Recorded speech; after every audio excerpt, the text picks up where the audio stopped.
Hi guys, this is the period 5 lecture video where I'm going to go through all of the notes with my PowerPoint for period 5, which is 1848 to 1877. So this covers topics 5.1 to 5.12 in your book, from westward expansion through the Civil War and up to Reconstruction.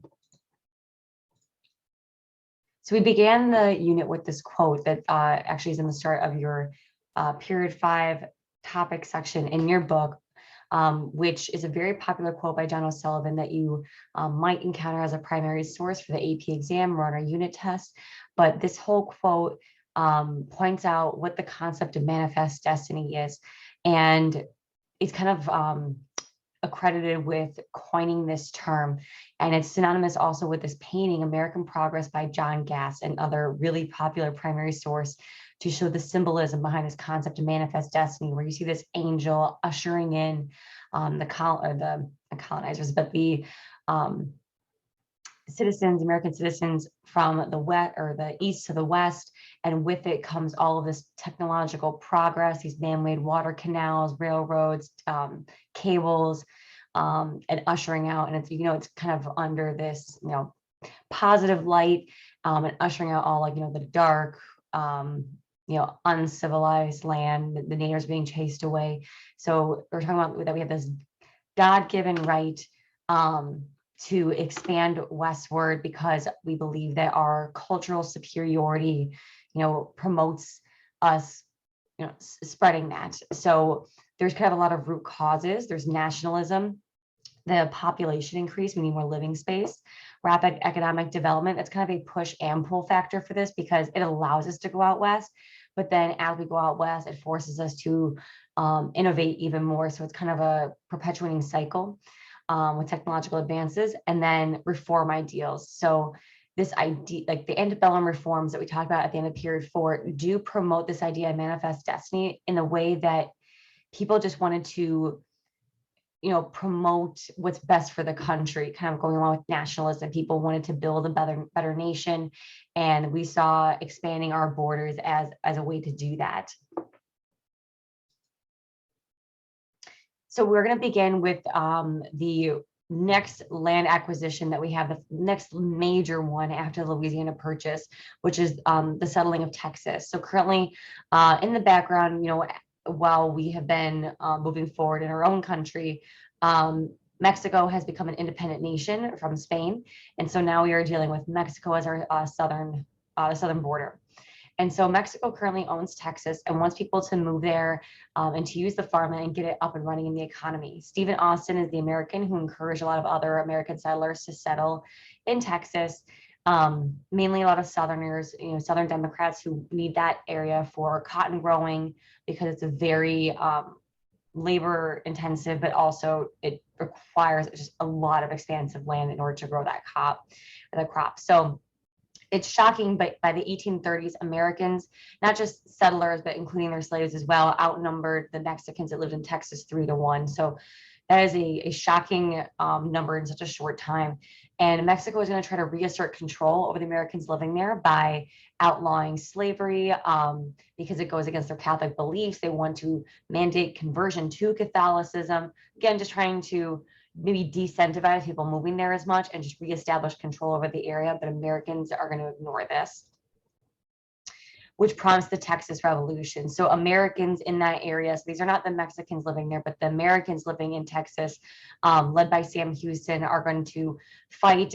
We know that one of the culminating battles of the Alamo is kind of a point of Southern pride, even to this day, because it is where there was one of the final showdowns between Santa Anna, which is the current dictator of Mexico, and the American, or I should say American military loosely, because this is not like a federally sanctioned thing. These are just the people within Texas revolting.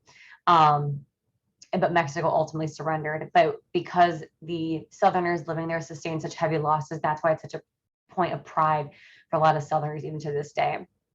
Now that Texas is an independent nation, essentially for a hot minute, Sam Houston, who led this rebellion, has Texas apply for statehood. And this happened in the 1830s. So we're going back a few presidencies kind of back in time into period 4 with Andrew Jackson, Martin Van Buren.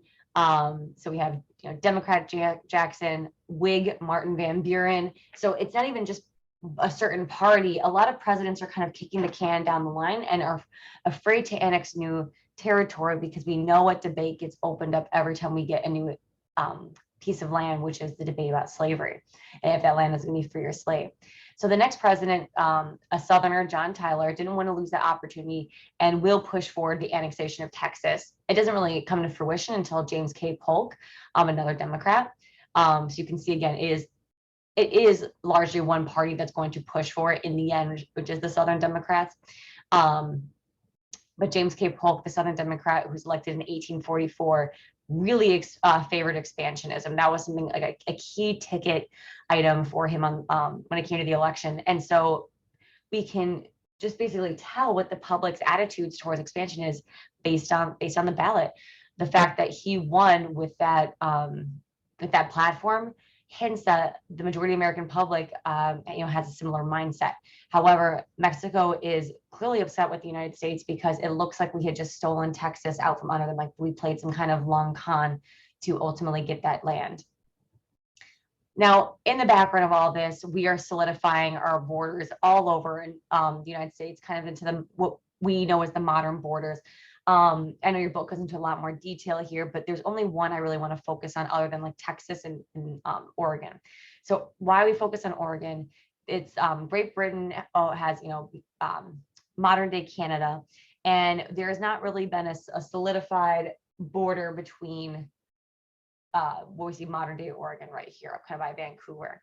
And the American public has this rally crying saying 54-40 or fight, meaning that we want, as you can see up here, this 54-40 line is that line of latitude. We want all of this kind of red area to be the part of the United States, meaning our northern border would go all the way up here. We're saying that 54-40, it needs to be all the way up here, or we will fight Great Britain, meaning more land or war. Now, we know that doesn't happen. It's because James K. Polk has bigger fish to fry. He wants to not be fighting two wars, one against Great Britain here and Mexico in the south, because simultaneously Mexico and the US are about to have some quarrels down there. And so we compromise at the 49th parallel, and that is the modern day border of Oregon. But why we highlight this is just because, again, it's more evidence as to why, or as to the mindset of American at the time, that we seem to be leaning pro-expansionist. So we'll talk about this more so in period 6, but because these lands, as we're gaining them, are not being largely settled just yet, because these are treacherous trails going west. We have these early, the Oregon Trail, Mormon Trail by the Mormons that went out to Utah at the end of the last unit, California Trail. These are early forms of trails. Like, these are not easily set upon just by anyone. These are expensive endeavors, very dangerous. And so it's less and less people that we assume are actually traveling that way.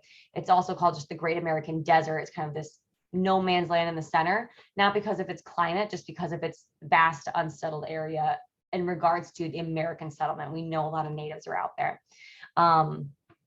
So eventually, though, more and more people will move out there just because of the mining frontier, the farming frontier, and the ranching frontier. These are all different economic opportunities. So it's perpetuated largely by industrialization. Kind of, again, it's a push and pull factor, having new technologies and industries. Urbanization, so the development of new cities, again, push and pull factor, because then people are gravitated towards the cities that are set up there. And so that'll just continue to further people coming out. And those people that will be coming to those cities are largely going to be immigrants. So as a part of the in-class activity, you guys looked at the 3 different regions, the North, South, and West, and compared them in terms of their political, economic, and social goals. And that was just provided you background, again, just on the onset of this unit, knowing that we're about to approach the Civil War. It's just good kind of knowing, like, comparing and contrasting the different regions to know what's their mindset, what's their opinion on these different, maybe controversial issues. And so we're going to go into the Mexican-American War, which is the first war that the United States has fought in outside of kind of the ongoing Great Britain issue like the War of 1812, which is kind of considered the Revolution 2.0. This is a little bit more like a war that were established, I should say. It's short. It's from 1846 to 1848. And it's largely called Mr. Polk's War. And we'll talk about why that is, why people attribute the war to him. So there is this, based on the map, you can see the US is the green, the Mexican territory is the orange.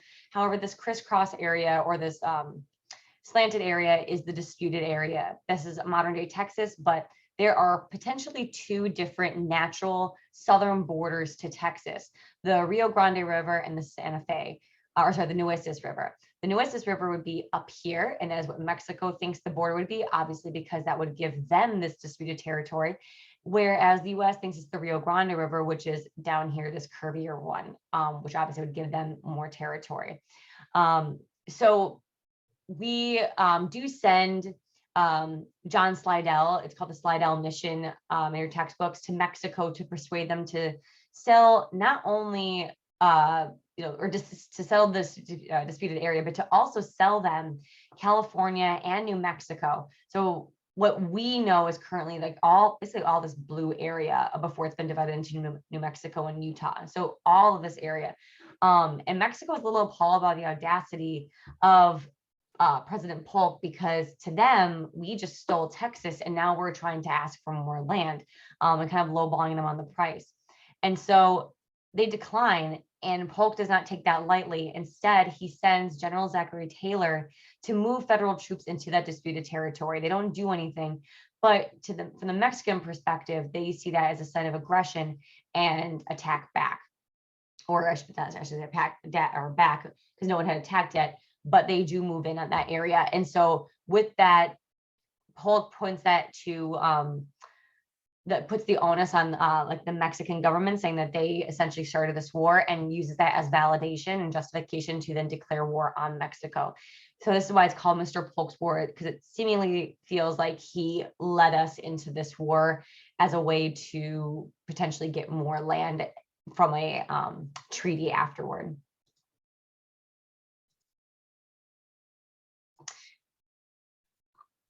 So we kind of jumped to the end of the war, and we win the war, and it is settled with the Treaty of Guadalupe Hidalgo in 1848, which gives us not only the southern border of Texas being the Rio Grande River, which is what you guys probably recognize on the modern maps, but we also get a huge concession of land called the Mexican Cession. Cession meaning a land that is forfeited or given up. Now we do pay $15 million for California and New Mexico, and we'll eventually kind of divide that into New Mexico and Utah. But we usually just pay money in these instances just so we feel that they don't have a leg to stand on if they ever want to take it back, because they were given something for it.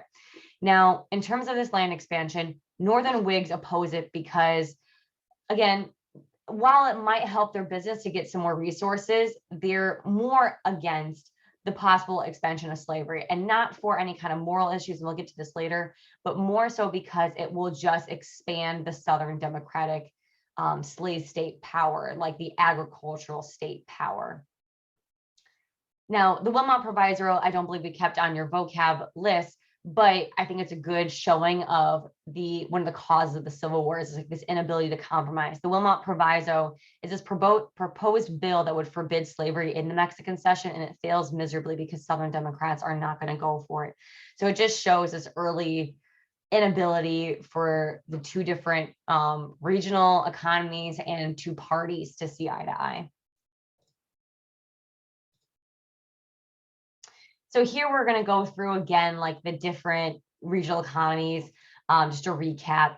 So I even trace back all the way to Unit 1 within kind of multiple developments in each unit, showing the development of sectionalism. And I said I could trace basically the causes of the Civil War all the way back to colonization, like when people first came here. Their climate and geography, whether you were in New England with the rocky and wintry area versus the Chesapeake area with a warm area and fertile soil, determine your type of industry versus agricultural based economies. And then from there, what type of economy you had determined how you felt about the government intervention. And your relationship with Great Britain. And so it just changed how what they valued in society, where, and that's more so about the demographics of people came over, that the South has always been very much about making money. That's just been their ingrained in their values ever since, like, the Virginia Stock Company came over, as opposed to New England, which was more communal, religious based. And that is also just reflected in their more liberal values as well. But then during the Revolution, the North took on the brunt of the fighting because they had these more liberal and enlightened ideas. And because of that, they were put into an extreme debt because they took on that fighting. And it also just further divided them because there's this animosity, then feeling like the South didn't do their part. And so that leads us into the early administrations of kind of dealing with some of these divisions, this debate over the role of the federal government, how much power they should have. We see this reflected in a lot of the constitutional compromises when you have big states, more populous states versus small states. How the idea of slavery should be handled, like with the Three-Fifths Compromise. Should they be included? Yeah, like in the terms of population, how would that fluff the Southern numbers? The commercial compromise, should government be able to regulate trade? And so based on the regional economy, it shaped how they felt about all these issues. And then we go into the issues that are outside our borders, like the French Revolution, and how that tailspins or kind of snowballs into a larger war between Great Britain and France, and how the North and the South kind of because they're split by party lines, also have a difference in opinion on who we should support, again, based on the regional economy, and like who is our closest trading partner. And so again, it's not necessarily an issue of party, because the party is also based on the regional economy. It's like it could all be traced back to these underlying issues. Then we get into the first industrial revolution in the early 1800s, where it started in Great Britain and trickled its way down here, but it largely was impacting the New England area, like the northern states, with these new inventions. We have this transportation revolution where we build canals, we have railroads, again, largely in the north, and that market revolution, which changes the way that businesses operate. We have like the Lowell system in the north, the development of kind of more modern capitalism, not completely to what we experience today. That'll be more so in period 6, but there is an increase in mass production, a shift towards machinery away from craftsmanship, specialization between the regions because we're able to transport things easily with this transportation revolution. The big change that happened in the South was the creation of the cotton gin, which increased the demand for slaves. But this really just split the North and South even more, in terms of the North skyrocketed with their growth, and the South became less inclined to even diversify past their agriculture and past like cotton, or just like kind of slave-based crops, like labor-intensive crops. And then we got into the antebellum area in period 4, where we had this land expansion, like the areas going out west, and the issue of slavery was at least being addressed during this time, even though the Louisiana Purchase was happening more so in these early administrations in the early 1800s. But the Missouri Compromise was that early band-aid for it. We just talked about the acquiring of the Mexican Cession, but we have all these abolitionists that we talked about in the last unit in the background. So it feels like this issue of slavery needs to be addressed more pointedly, because the Missouri Compromise is only pertaining to Louisiana Purchase territory, and the government's wondering if that is the right way to handle things. So let's just quickly compare what the North, West, and South look like. So when I say the North, I'm talking about the New England area that's up here, but also the Northwest area up here. This is like the area we talked about, way back in period 3, that, the land ordinances were like dividing and selling this land. This land already had forbade slavery from the onset of their inception, as like a trade-off for the fugitive slave law written into the Constitution, and the Three-Fifths Compromise. These states were free.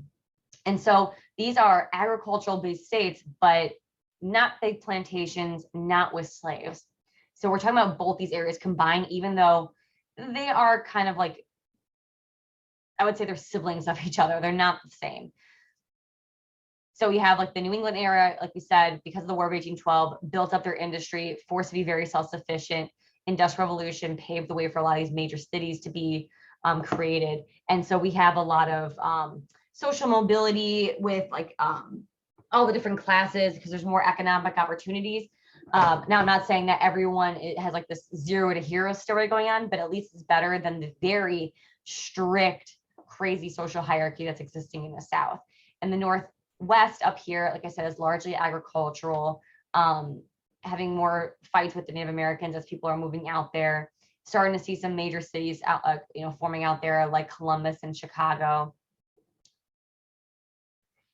But we're also seeing a lot of immigrants coming into the North in general. So you can see up here, most of the immigrants are coming to the yellow and green areas, and that's the North. And it's because when they're coming here, the job opportunities are not in the South because there's no labor demand because there are slaves.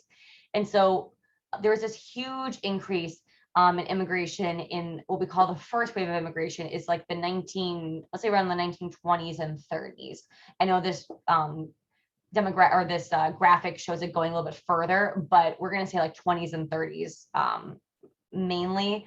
And then yes, it does like kind of do an uptick here, but I don't want it to go too far past this timeline just because we're going to get into what we see as a second wave of immigration shortly after the Civil War.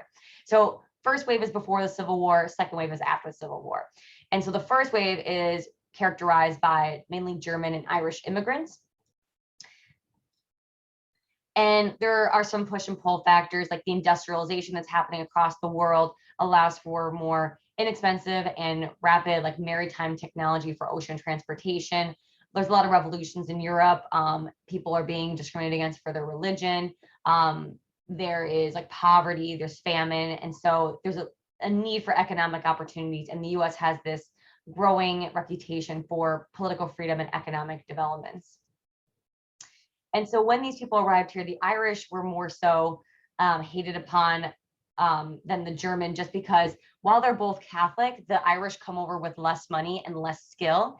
And there was this prejudice against them culturally just because of how they presented themselves. And so there was a stereotype of them being kind of drunkards and lazy. And that's perpetuated, as you can see here in like these this advertisement in a magazine, or this pseudoscience down here, phrenology, where people believe that the shape and size of your skull denoted things about your intelligence, your personality.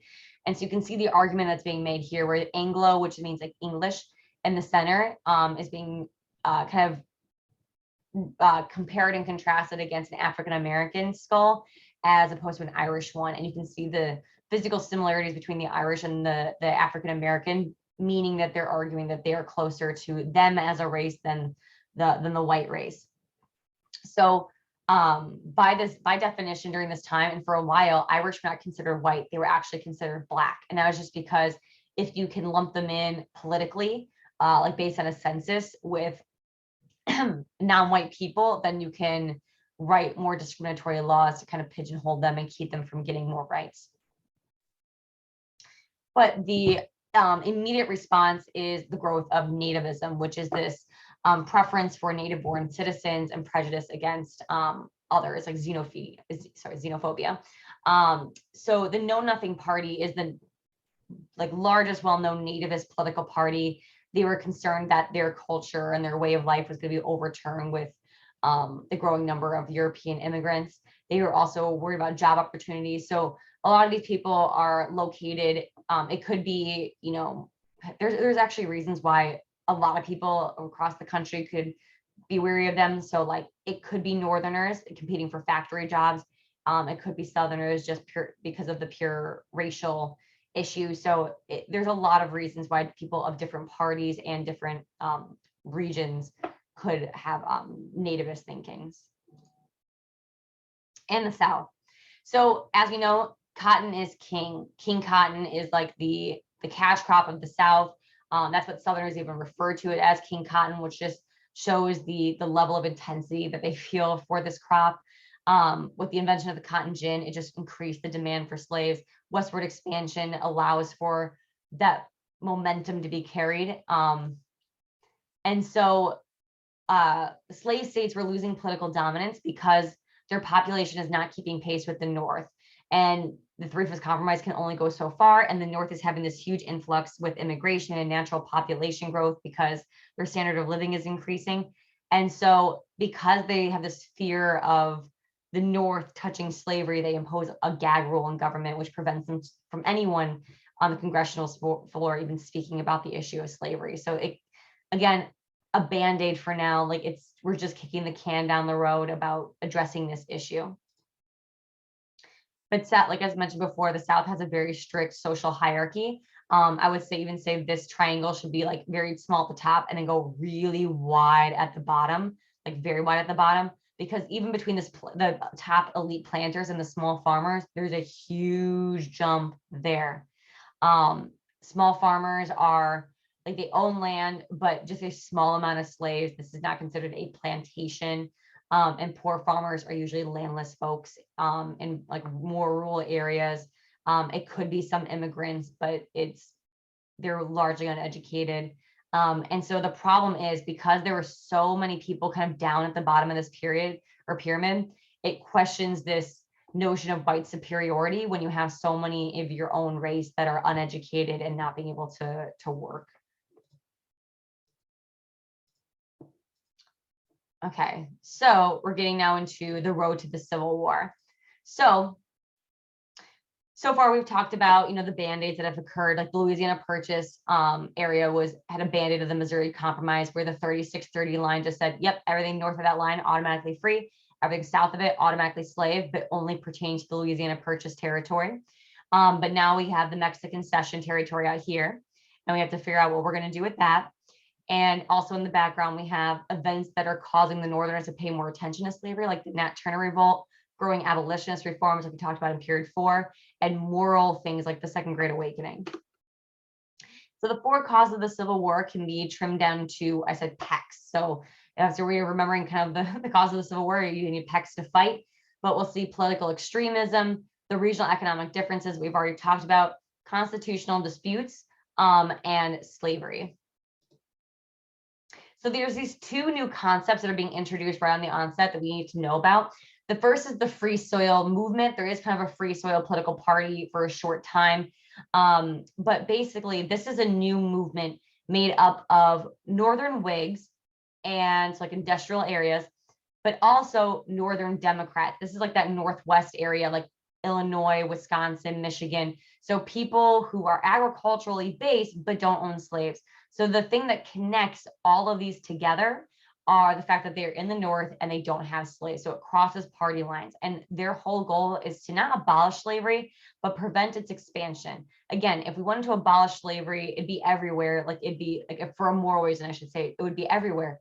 But people are just wanting to keep it alive in the South, but limit its expansion so the South can't get even more power, but not take away slavery to the point where it's going to cripple the entire economy of the nation and provide like more job competition. But Southerners are still going to view this as a threat and take this as a potential group, you know, that wants to abolish slavery. The other concept that's being introduced, a big buzzword, is popular sovereignty, which means that citizens living in that state get to determine whether that state is going to be free or slave. It's basically a popular vote and majority rules. So this is largely going to be supported by Democrats because it opens up the possibility, as we'll see, opens up the possibility for slavery in previously non-slave areas. It also is just kind of by nature, a more power to the people, power to the states sort of mentality, as opposed to the federal government deciding it, which is like what Whigs would like. So the Compromise of 1850 is the band-aid we're going to put on to the Mexican Cession territory out here. So this is another compromise written by Henry Clay. He's just everywhere. And it admits California as a free state. And that is the trade-off for enacting a fugitive slave laws we'll get to in a second. And then the rest of the area is going to be divided into Utah and New Mexico, and popular sovereignty will reign supreme in those 2 areas. It'll be a while until that vote actually occurs. So that's not really the concern that people have right now. The big concern, right when this compromise is passed, is the strict fugitive slave law that is passed. That is what immediately angers the Northerners because while there already existed one in the Constitution, this one has much more teeth to it and much more punishment to give out if a Northerner is caught not returning a runaway slave or even like aiding, a runaway slave. So now they are forced to be essentially a part, or they have a role to play in slavery. And then at the same time, there are books in the North that are circulating that have some, maybe moral and economic concerns regarding slavery. So Uncle Tom's Cabin, written by Harry Beecher Stowe, depicts the life of a slave, and it raises, again, moral sympathies, because again, people in the North don't know what the Southern way of life is like. Like, they've heard about slavery, but it's kind of different when they feel like they're reading a firsthand account. It's not, but that's what it feels like, and so it makes it feel a bit more real to them. And then the other major kind of book around this time is The Impending Crisis of the South, not nearly as major as Uncle Tom's Cabin, that as historically significant, but I think it's interesting to see this duality with a very more logistical based book. It's very pragmatic in its way that it's laid out the economic arguments against slavery, saying how it hurts the Southern economy, in many different ways. And so the all the land has kind of been accounted for so far in terms of that we've acquired, and that has applied for statehood, or will kind of apply for statehood soon.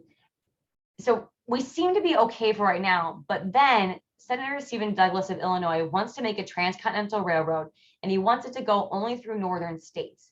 Now, the problem is, how do you get the Southerners in Congress to sign off on this when it's a huge government infrastructure project, will take a lot of time and money, but it will only benefit one of the regional economies? And so he proposes this compromise, the Kansas-Nebraska Act. So he's going to repeal the Missouri Compromise for the Louisiana Purchase territory, and get rid of that 3630 line, and open up both of the remaining areas into Nebraska and Kansas, and they will be determined by popular sovereignty. So why that is a benefit to the South is because it gives the green light to the potential for slavery to expand into the previously off-limits territory. And so Northerners and Southerners alike both realize the significance of this. And because Kansas is going to be the first one out of any of these four areas that are going to be determined by popular sovereignty, the first one because it's the one that's being settled the fastest. We have anti-slavery Northerners and pro-slavery Southerners, also called border ruffians, rushing to claim that land, and because they're trying to get there before the vote. And it leads to this open conflict between the two groups, which is why it's called Bleeding Kansas. So while this is not the start of the Civil War, it's like the first bloodshed. It's kind of like the Boston Massacre on the way to the American Revolution. And so this really open animosity just really divides the country even further. And both respective groups set up two different state governments, one pro-slavery and one anti-slavery, and start drafting different state constitutions and just refuse to recognize the other. And the rest of the country is kind of waiting for the federal government to step in and do something. And the federal government turns a blind eye and refuses to get involved, which again, just adds fuel to the fire with this lack of leadership. The federal government is even getting more extreme in and on itself, because we see examples like the Brooks Sumner affair, Brooks Sumner incident, the caning of Senator Sumner. I've heard it referred to as a lot of different things, but Senator Sumner was a Northern Whig who is giving a speech on the congressional floor called the Crime Against Kansas speech, where he's attacking the Southern Democrats and arguing that it is their fault about what is happening currently in Kansas with Bleeding Kansas. And Brooks runs up and starts beating him with a cane on the floor. And that is, again, publicized nationwide. You can see like these kind of political cartoons. And again, it just, with this lack of leadership or the extremists in our leaders, it just reflects more division into the rest of the country. We just kind of see that mirrored in a lot of other primary sources of like, mass circulations of newspapers and such. And then it culminates to the creation of the Republican Party. So now we officially have the Democrat and Republican Party. So we're at kind of the modern names, but not necessarily the modern viewpoints. So we'll trace back the creation of the parties in a second. But the Republican Party was created solely to stop the spread of slavery. Now, there are some people in there that are abolitionists. Like if you were an abolitionist, you would identify with the Republican Party, but there's definitely a range of folks in there ranging from just wanting to stop the spread of it, like free soilers, all the way up to the abolitionists. And so again, it's like the absorption of the free soilers, which are like Northern Whigs, Northern Democrats. So again, what unites all of them is that they are in the North. They do not have slaves. And they are on the ballot in the next election in 1856, but because they don't have enough traction, they're so new, and you have propaganda like this out there that's questioning, making people question their platform, they're going to lose, and a Southern Democrat, James Buchanan, becomes president. So we still have a Southern pro-slavery president during the road to the Civil War. And so this was kind of my visualization of the parties over time, where the left is always the side of the political spectrum that favors big government, and the right is always the side that favors small government. And so that is still true up until this point in history. We just have one more switch that we're going to get into second semester, where it'll still remain Democrat and Republican, but they will just switch which side of the spectrum they're on. But we won't get into that until period 6. I think this also shows like when the Republicans came on the ballot, and again, Republicans are defined by anti-slavery, then, so the key issue then is slavery. You can see who is voting for who. So it is a very clear regional divide. So going back to what's happening in Kansas. So the Lecompton Constitution controversy is this, back to the idea that there are two different respective state governments refusing to acknowledge each other, and both submitted a state constitution, one pro-slavery and one free, to the federal government for review. The Lecompton one is the pro-slavery one, and the Topeka, Kansas one is the free one. Now, I think it's poetic justice that literally 100 years later, Topeka, Kansas will be the home site for the Brown versus Board of Education of Topeka, Kansas. That is actually its full name in its entirety, but no one usually says the full name.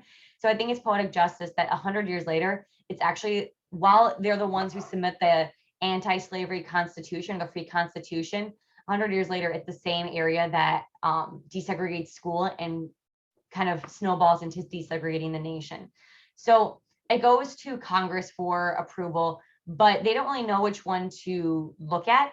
And President Democrat, Buchanan steps in, and knowing that this was not determined by popular sovereignty, but based on his bias, he chooses the pro-slavery Lecompton one to push to Congress. And Congress realizes that this was unconstitutional, that was not protocol with popular sovereignty, and so they refuse to acknowledge it until later on, when the Civil War continues in Kansas, but popular sovereignty is able to come out on top, and Kansas does become a free state. Also, more constitutional disputes is the Dred Scott case. So Dred Scott v. Sanford is the first instance where it was decided, if a slave moved from a slave state to a free state, are they still a slave? Well, Dred Scott is going to argue that that makes him free. So it goes all the way to the Supreme Court, and it should be noted that the Chief Justice, Roger Taney, and most of the court itself are full of Southern Democrats. And so with pro-slavery bias, they argue that Dred Scott had no right to use a court because he's not even a US citizen. He is for sure property, and the Constitution outlaws the government seizing property, so they cannot do that. So once a slave, always a slave. They even go so far as to say the Missouri Compromise was unconstitutional. I know it sounds like it came out of left field, but essentially they're saying that the government's ability to just draw a line like that, the 3630 line, was unconstitutional. That should not be allowed for the federal government to determine the slave status of a certain state. It should be up to popular sovereignty. It should be up to the states. And then because they determined that once a slave, always a slave, that essentially just legalized slavery in the North, because they could go anywhere with their slaves, and no matter what their state constitution says, they're allowed to retain slaves. And the North realizes this constitutional predicament and gets very upset. Now, as we're kind of winding down towards the end of the road to the Civil War, tensions are at an all-time high, and we have a new person on the scene with Republican Abraham Lincoln, who is running for congressman in Illinois against Northern Democrat Stephen Douglas, the guy who currently is an incumbent, so currently has the congressional seat, the guy who proposed the Kansas-Nebraska Act because he wanted his railroad and opened up a whole can of worms.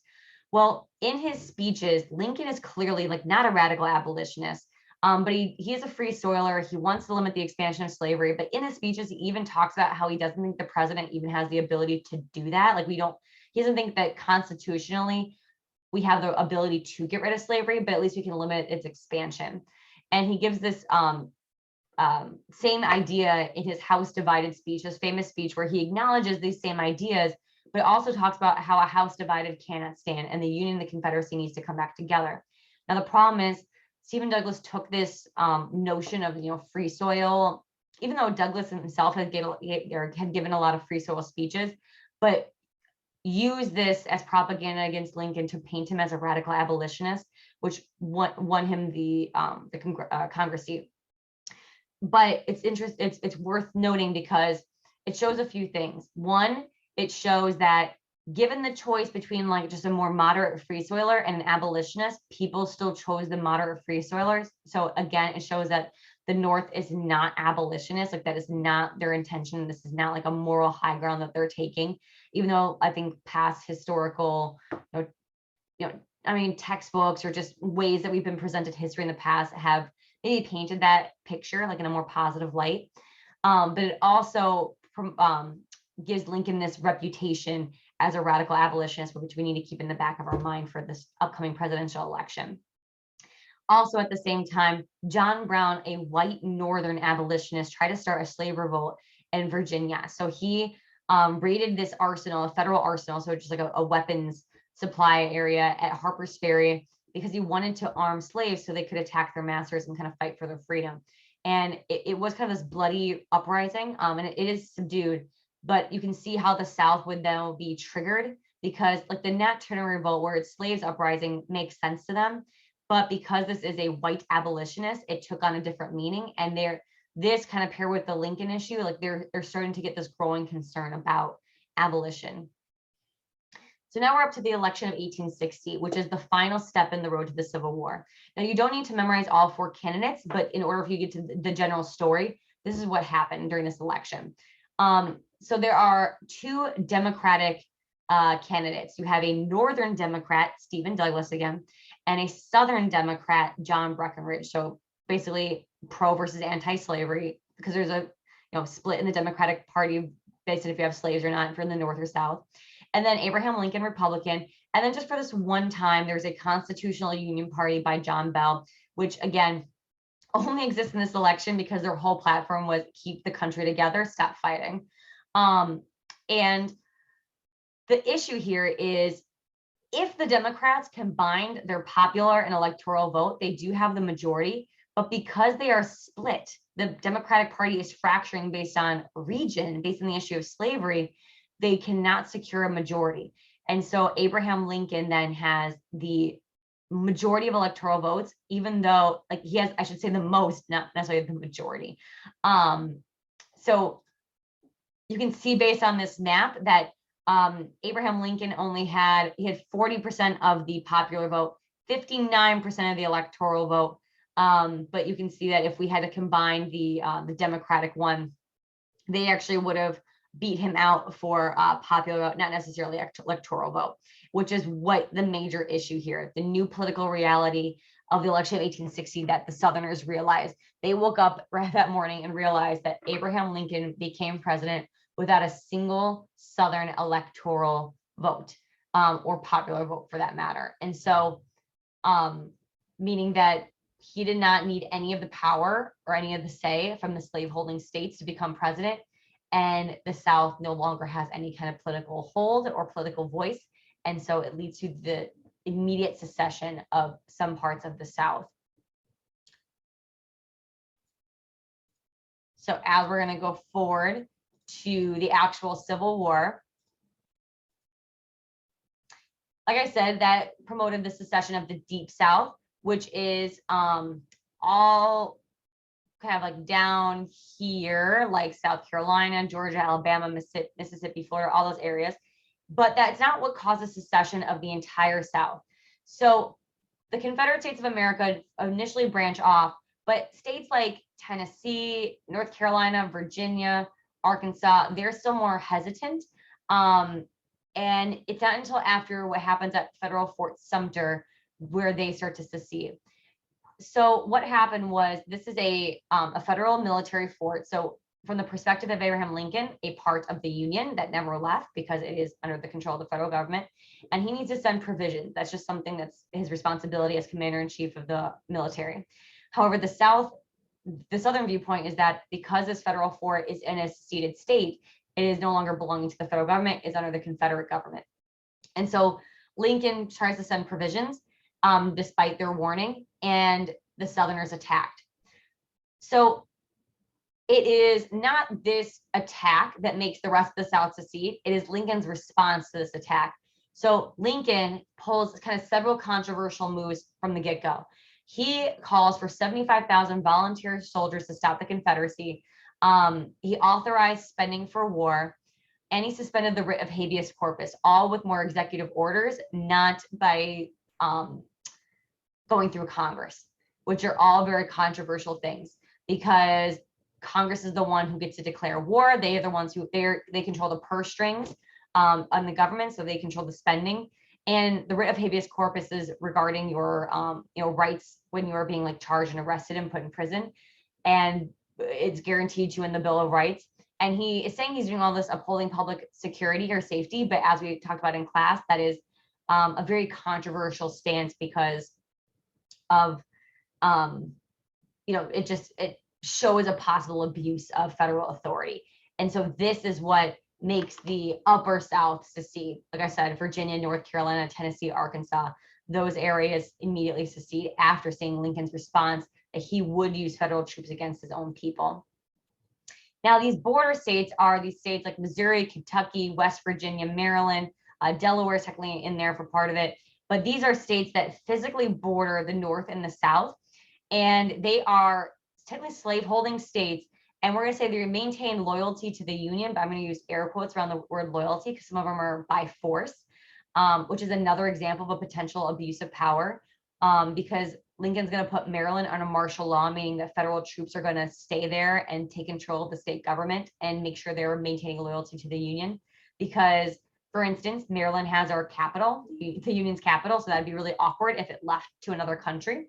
But then all the other states are some of the most populous and well-resourced of the southern states. And so if they were to secede and join the South, it would greatly increase the southern strength for this ongoing or for this upcoming war. And so we try to maintain hold of these border states as much as possible, and we're going to try to keep them happy as much as possible.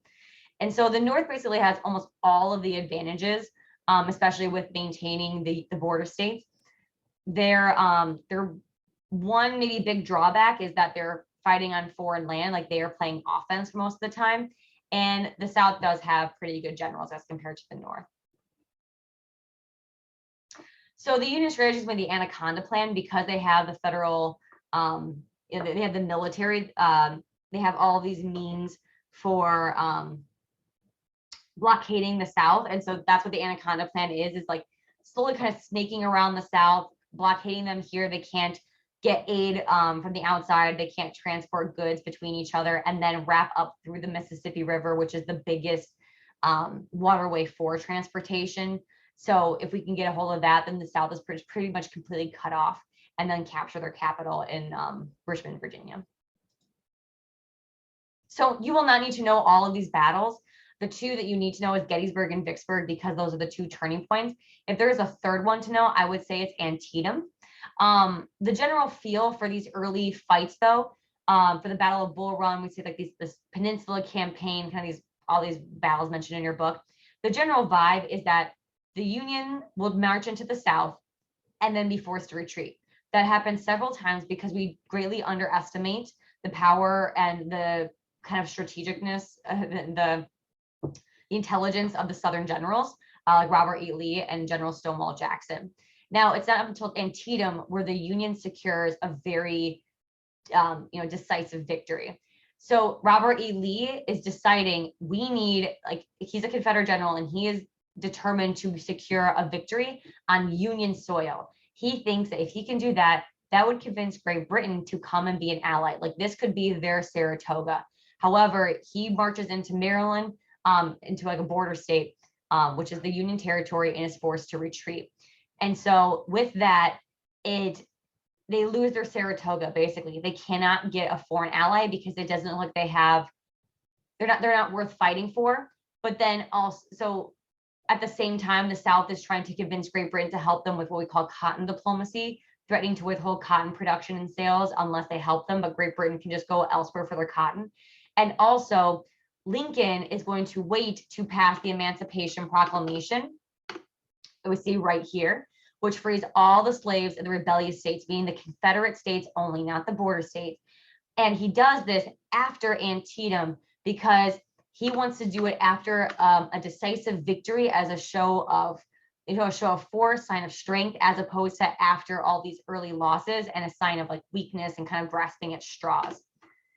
And so with that, it was also a strategic move because he knows that Great Britain is staunchly anti-slavery and they have had slavery abolished for almost 100 years at this point. And so when the Emancipation Proclamation is announced to the world, it really kind of like holds up this picture to the rest of the world about this war is about slavery. Don't let them fool you. It's not about states' rights, or at least the state right they're trying to keep is slavery. And so that also scares away Great Britain from potentially helping the South. So Lincoln, for the longest time, did not want to emancipate slaves. Again, even from before his presidency, he believed that our government did not have the ability to do that. It was written in the Constitution. There was protections there. He also knew that in order to keep the border states happy, we had to allow them to keep their slaves. We don't want to be fighting them as well. There's a lot of racial prejudice in the North. Like we talked about why there were free soilers and not abolitionists earlier. And also, if he did outlaw it now, what's to stop the next president just from overturning it? And then what would that mean for the power of the presidency? Like how would that make the presidency look? And so he's really hesitant to do it for a long time. Instead, they do like the Confiscation Act in its place, which if the slaves are property, well, the government can seize property according to the Fourth Amendment if the property was deemed illegal. And so if they can label slaves as quote contrabands, like off limits property, then they can seize it and then enlist them in the Union military. So it's their way of not emancipating the slaves, but also helping to free them.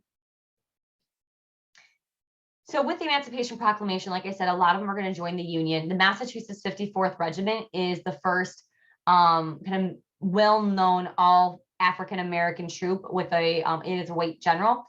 While the movie Glory does a good job at showcasing a lot of the racial issues that they face within just the Union military, but it shows how their efforts earned them a lot of respect and will contribute to the civil rights discussions post Civil War and even post Reconstruction. So the two battles that you guys need to know are the Battle of Vicksburg and Battle of Gettysburg. So the Battle of Vicksburg is our securing of the Mississippi River.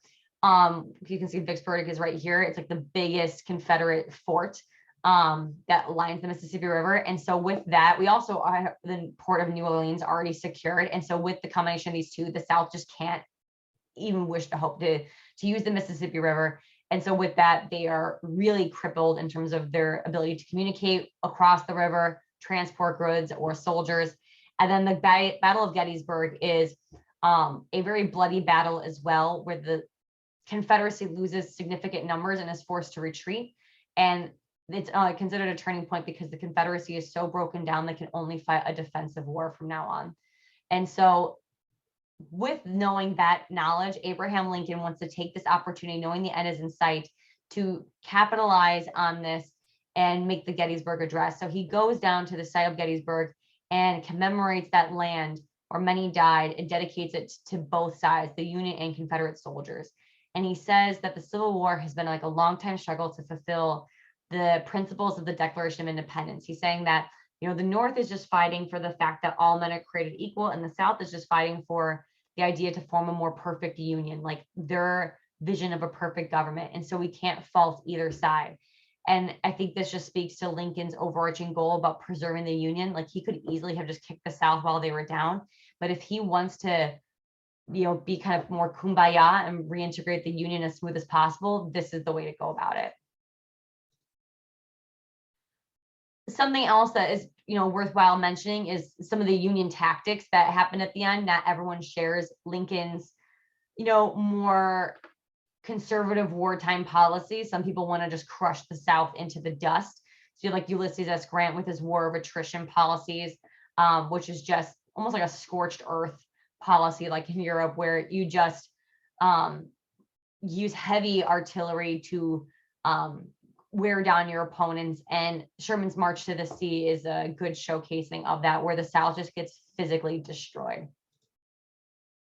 we eventually surrender, or we secure a surrender from General Robert E. Lee at the courthouse in Virginia. And the only other thing to mention is, at this time is, unfortunately, Lincoln is assassinated right at the end of the Civil War. He doesn't even get to see the surrender. And it's just sad. He does not get to see his whole presidency is defined by the Civil War, and he didn't get to see it play out in the end. But he did draft his proposal for peace afterward. But what's significant about this is who he chose as his vice president, and that is Andrew Johnson, a Southern Democrat who, is pro-states' rights, pro-slavery. However, he's considered a loyal Southern Democrat. He did not believe in secession. He believed that is unconstitutional. And so Abraham Lincoln thought this was a good opportunity to make the Southerners feel heard by putting him in the vice president's position. However, Lincoln was not obviously planning on being assassinated. And so when this happened, we do not have the more liberal, kind of moderate Republican president. We have a pro-slavery Southern Democrat president who's going to oversee the reunification of the country. So we did an activity in class talking about some of the more controversial aspects of the war. Your book is going to go into more detail about the effects on political life, economic life, and social life. Some of the controversies again surrounding Lincoln's presidency about, the Emancipation Proclamation, the arming of slaves, the suspending of habeas corpus, a conscription, meaning like to forcibly draft people, like all of these things kind of plague his presidency, and are just highly debated on if he was abusing his power. These are all pieces of legislation that we're going to go into more so in the next unit. So with Reconstruction, there are a lot of unanswered questions. Like, the South has been physically destroyed. Their economy is ruined. So what are we going to do to fix that? We have 4 million freed slaves. What are we going to do for them? Should the federal government help them? How should the Confederate States be treated, like they never left, or that they're conquered territory? Like, what does that mean? And then who even has the ability to answer all these questions? Like, whose authority is it to figure this out? How the Southerners will rejoin the Union, how the South will be rebuilt, and these issues of civil rights. And again, all the issues, all the conflicts that were there from before the Civil War still exist. Like, we still have regional differences, still political party differences, that didn't change. So Reconstruction is kind of divided into 3 major rounds, and this is historians' way of periodizing who's really in control during this time. So that's how your book is roughly set up, and that's how I'm going to explain it as well. So this first round is presidential Reconstruction. And while Lincoln is, he does, submit his plans for the government, we know he passes. And so it's not necessarily what we get, but I think it's important to see what he proposed so we can compare it to what we got, so we can see like how much more strict or lenient than what we had was. So Lincoln proposes the proclamation of amnesty and Reconstruction.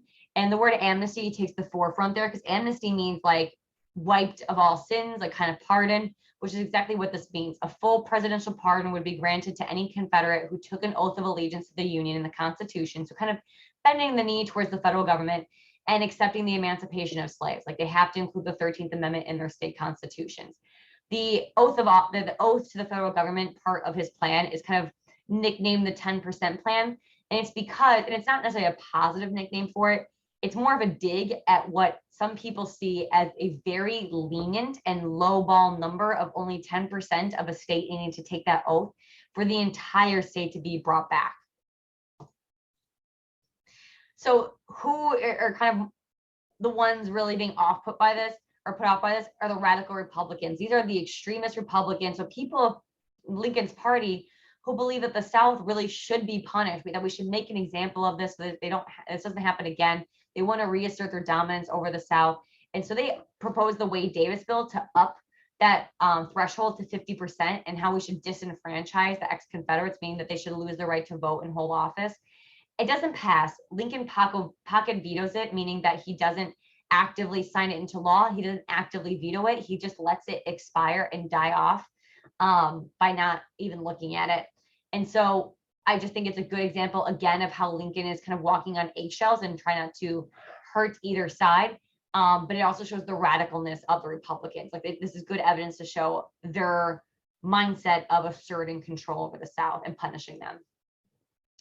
The one huge effort that is praised kind of in Lincoln's presidency right before he passes is that he sets up the Freedmen's Bureau along with the radical Republicans in Congress, which is like the first major federal government social welfare agency aimed at helping the former slaves, like find food, shelter, medical aid. They give confiscated lands away from the ex-Confederates to the former slaves. I mean, eventually it'll get taken away from them and back to the ex-Confederates, but still. But their largest, like unequivocally, their largest accomplishment is the establishment of over 3,000 schools for former slaves. And this is hailed as such a great accomplishment because education is the biggest ticket to social mobility. You need to be literate in order to vote, and you need to be able to vote to change the future, and pass laws that protect you and help you, and pass or like elect politicians to help you and protect you. And also how you can get a better job with education. There's like career and technical training schools. So education is the ticket that they need. And so this will really, really help them, as we'll talk about more so in period 6. So in the beginning, President Johnson seems like he might continue Lincoln's plan for a reunification, for Reconstruction. The problem is, while he starts off with, the disenfranchisement of ex-Confederates, as the rest of the states are rejoining the Union, the 11 Confederate states have reintegrated. They did rewrite their constitutions to include the 13th Amendment, but they don't go any farther to protect freed slaves. And the congressmen are kind of looking at Johnson like, hey, you want to weigh in on this? And he's like, no, that wasn't part of the deal. Like the 13th Amendment was the only thing that they were required to do. And then he even goes so far as to pardon many of the ex-Confederates. Again, that's something that Lincoln was maybe intending on doing. We don't know if he was going to pardon some of the highest ranking ones. We also don't know if he was going to allow them to go back to their old like high ranking seats in the US government. Like, for example, Alexander Stephens, the former vice president of the Confederacy, was elected back into his senator position in the state of Georgia. And then on top of that, the Southerners start passing Black Codes, which is a series of laws that are aimed at limiting the former slaves. And so we'll talk about this a little bit more in a second, but Johnson is going to veto any bill that the radical Republicans tried to pass in order to help the freed slaves, anything that's going to try to help the Freedmen's Bureau or prevent the Black Codes. And so this just further radicalizes the congressmen, and just increases their numbers and gets them to start banding together against President Johnson, which is why round 2 is the radical Republicans taking control, because now they are having, they've even crossed the 2/3 threshold in Congress. And we'll see why it's important in a second. So Thaddeus Stevens and Charles Sumner are kind of the 2 big radical Republicans in the North. And why I put the Civil Rights Act up here of 1866, that's not this big one that you need to know, but I wanted to show you how this new mindset, this new way of thinking of how do we instill permanent change in the country during Reconstruction, and that is to create amendments. And so the 13th Amendment and the 14th Amendment are passed, which again, a law is kind of, it's way more easy to overturn. The changing the Constitution, amending an amendment is really impossible. It's so difficult. And so being able to secure the 14th Amendment, where all people born or naturalized in the United States are considered citizens and have equal protection in the law, meaning that they all are guaranteed the Bill of Rights and all laws equally apply to them. It's the first time the Constitution is going to require all states to protect civil rights. And Johnson is going to try to veto all of this, but the Republicans can overturn it with a 2/3 majority. And so that is kind of the tune for a lot of round 2 with congressional Reconstruction. Is Johnson's going to really try to use his veto power continuously, but now the Republicans have gotten so radical and large in their numbers that they can overturn his vetoes. This Reconstruction Act is just another example of the radicalness of splitting the South into 5 military districts. They go so far as to impeach the president. While he does violate the Tenure of Office Act by firing someone he shouldn't fire, Remember, impeached just means investigated and tried. You had to be then voted to remove from office, and he was only one vote short. And even though the radical Republicans had the numbers to do that, there were still many in Congress that were hesitant to do something that extreme, to set that precedent. Because while, yes, he did something that he shouldn't have, is that grounds to remove someone, even though we know that they are gunning for him because they see him as a barrier to their Republican efforts, the Southern Democrat. And so some of them do not want to start that precedent of ousting people that they disagree with politically. And some of the last major legislation during congressional Reconstruction is the 15th Amendment, which all male US citizens have the right to vote despite race, and the Civil Rights Act of 1875, which grants equal accommodations in all public places. Now, this will be severely limited with Plessy versus Ferguson in period 6, and it's not going to be very enforced, as we'll again talk about more so in period 6. But it's also just hard to enforce without people being like physically present in the South.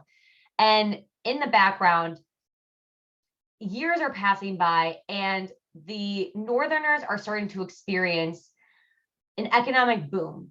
As we'll talk about in period 6, it's all about this second industrial revolution and this huge explosion of technology and industry in the North and the rise of modern capitalism. And so the Northerners, the Republicans who are in the North with their industry, are starting to have their attentions taken off of slavery and towards their own progress. And because of that, like the Carpetbaggers is a good example of Northerners who are going to try to capitalize on the South's crippled nature right now, either politically or economically. But so it's evidence that the North's motives are kind of changing away from helping the freed slaves or even just purely reconstructing the nation and bringing everyone back together to maybe more selfish motives. And because of that, because they're taking their attention away from the South, Southerners can now take up the reins that the radical Republicans are kind of letting go of. So at the end, like towards the end of Reconstruction, we see the development of several things that really hurt the former slaves. So while some of them can migrate to northern and western cities, to escape the Southern way, that's difficult when you have a family. It's expensive. A lot of them don't have the ability to start over like that. And so they have to go where the job opportunities are in the South, which is exactly where they just left, the plantations. And so we see this, the big buzzword for this time period is sharecropping. Sharecropping is basically the new slavery. It's a contract labor system where people lived as tenants on a farm. So there was a black code that black people could now own farmland. And so you had to essentially rent it, rent a small piece of land, and then all of your earnings would go towards the rent for that land. And so they never gained any more money. They never gained any capital to break that cycle. And so it was basically just the new form of slavery, that's new semi-bondage, like servitude. And again, anytime that the radical Republicans try to pass laws to attack this, it just became more muddled, with like Johnson trying to veto it, or it just became hard to moderate. And again, their efforts started to get pulled towards their economic stuff in the North. This is also where we see kind of more of the controversial development of the prison system, where the 14th Amendment, Southerners realized that it does not protect prisoners. And so that was the loophole built into the 14th Amendment, which allowed these black codes to unfairly arrest African Americans or like former slaves. For instance, like if you did not have a job, you were put in prison. You had to have a job or else you'd be put in prison. And so you're kind of stuck between sharecropping or prison. And if you were put in prison, then you could just be put back on a plantation without any rights. Like you lose your Bill of Rights based on the 14th Amendment. And so convict leasing becomes kind of it's kind of a sad history of our prison system that's developed in the South. And the very end of Reconstruction is, the South is starting to ramp up. A lot of ex-Confederates get back to their old former glory, which is kind of where we get the word redeemers. We see more white supremacist groups like the KKK coming out of the woodwork. And we'll talk about them a lot more in period 6.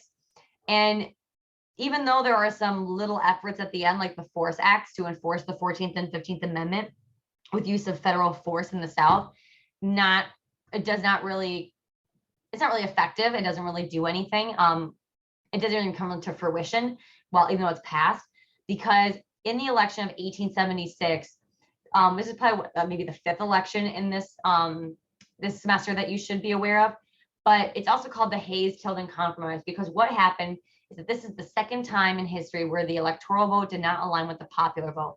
The Southern Democrat, so pro-slavery Southern Democrat Tilden, wins the popular vote, but there are some contested electoral votes in the South, which led to the House of Representatives needing to decide who's going to win. And so behind closed doors was kind of more of an informal agreement between both parties, where Republican Rutherford B. Hayes will become president if he agrees to immediately end Reconstruction in the South. So all of the laws, like the Reconstruction Acts, the Force Acts, all these things, all the military, everyone needs to pull out of the South, leave the South alone. No further attention should really be placed on them in terms of any kind of Reconstruction or anything. And so the North agrees, which signifies an end of Reconstruction. It kind of signifies an abandonment of the freed slaves. And they kind of wipe their hands clean and go home. And so that is where we end with Reconstruction. In terms of who won overall, it's kind of a mixed bag based on which way you're looking at it. While there are a lot of gains to be made by African Americans, there are a lot of losses too. Same with both parties. And so it is contested amongst a lot of historians about how Reconstruction should be interpreted, which is why you guys had that practice SAQ about the changing interpretations of Reconstruction.